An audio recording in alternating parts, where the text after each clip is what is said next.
good afternoon. Any opening statement from our media friends? Oh, yes. First off, I'd like to thank our friends from the media for your support to the OVP 90 years pop-up exhibit here in Davao City and the book signing of the OVP Coffee Table book, First in Line. This is our contribution to the celebration month of the Araw ng Davao. Okay, first question, Argel Relator, GMA, sir. Ma'am, sorry, nag-comment si Secretary, Ombudsman Remulian. Sinasabi niya na nagsimula daw yung maleta delivery sa time ni PRRD, ma'am. Your comment po. So for now, ang focus ng Inday Sara at ng Office of the Vice President is yung mga kailangan namin gawin para sa bayan. Tulad nito, we have an exhibit that showcases the former Vice Presidents and teaches the children about leadership and anong klaseng leadership ang pipiliin nila sa kanilang pagbabiyahe dito sa ating bayan. Mamaya. VP, may hapon. Akong question is, sukad atong simula nung nag-pronounce ka that your intention to run for 2028, maraming nag-float na names for your VP. My question is, applications ka ba isi-set na for your partner as VP and meron na ba tayong nakita? As I mentioned, noong episode ng Ibalik ang Tapang at Malasakit, nabanggit ko doon na meron akong ni-recruit last year. Does it mean na yun na rin? But hindi pa siya nag-decide kung tatakbo siya for Vice President or hindi. So, antayin na lang natin yung desisyon niya. Huwag na lang natin siya gulungin. Huwag na natin siya pangalanan kasi baka atakihin siya, sisirain yung pangalan niya. So, pabayaan natin siya mag-desisyon. Ma'am Ruth, ma'am. Vice, may lumabas na Tangeres survey.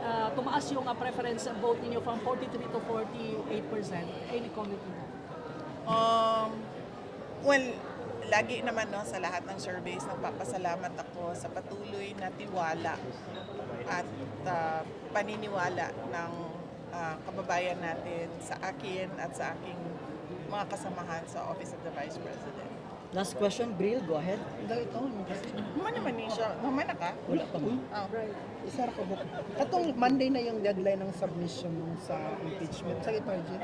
Yung comment mo, ma'am, after the sufficient is substance. Ayun. 10 days, ma'am, on Monday daw po. Nakapag-send po ba kayo ng response daw? Ayun.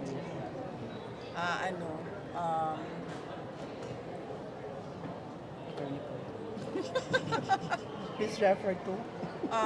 Kuan ka na hapit namang Monday no. Ato na to kung mag-file ko dili. Antay na lang. Oo. Antay na lang sila na mga tiga House of Representatives. Vice, kalalabas ng balita, possible na i-exclude sa defensa panel yung si Monsayak, Attorney Monsayak at si Attorney Michael Powa. Powa. May conflict of interest May daw, conflict of Vice. interest daw. Kinuha mo Ngayon siya. ko lang narinig na yung respondent ay hindi pinapayagan kung sino ang kanyang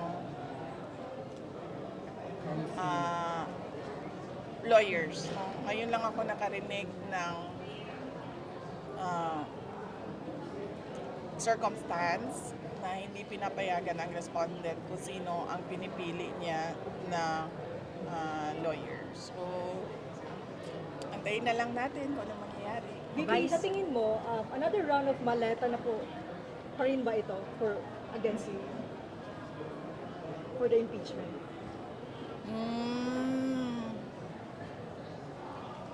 Antayin natin, tapos kunan natin ang picture, tapos ilabas na naman natin yung pictures kung merong mga bagong maletas na lalabas. Okay. Last closing statement, ma'am. Magpapatuloy po ba yung libreng sakay po natin sa OVP? Despite sa mahal ng presyo ng petrolyo. Magpapatuloy ang? Libreng sakay ng OVP. Oh yes, opo, oo. Oo, tutuloy yon dahil project na talaga yon ng Office of the Vice President. At Actually nga, nung nakita ko yung ABP kanina, nag-iisip ako paano pa kami makatulong sa mga tao, especially in their daily commute. VP, last from my end. Balikan ko yung sinabi ni PGMA kanina na yung pronouncement mo invites national reflection. Meron bang nag-reflect ka ba? Or ano kung meron man on your part, ano yung mga reflection na ginawa? Ang pagkakaintindi ko kasi sa kanya, sa speech niya kanina is reflection on the part of the members of the House of Representatives, hindi sa akin. VP, sa lahat ng mga nangyayari, VP, how are you holding up po? Oh, I'm okay. Thank you. How are you holding up? Or you move on daw? Paano mag-move on? Kuan siguro, prayers and meditation. Ay nga na. Malapit na yung birthday ni PRD. Ano yung mga plans mo sa Na events? Oh, andito ako kasi it's a araw ng Davao Parade. So, nandito ako sa Davao City Mag-join sa ka ng parade? birthday ni join PRD. the activities?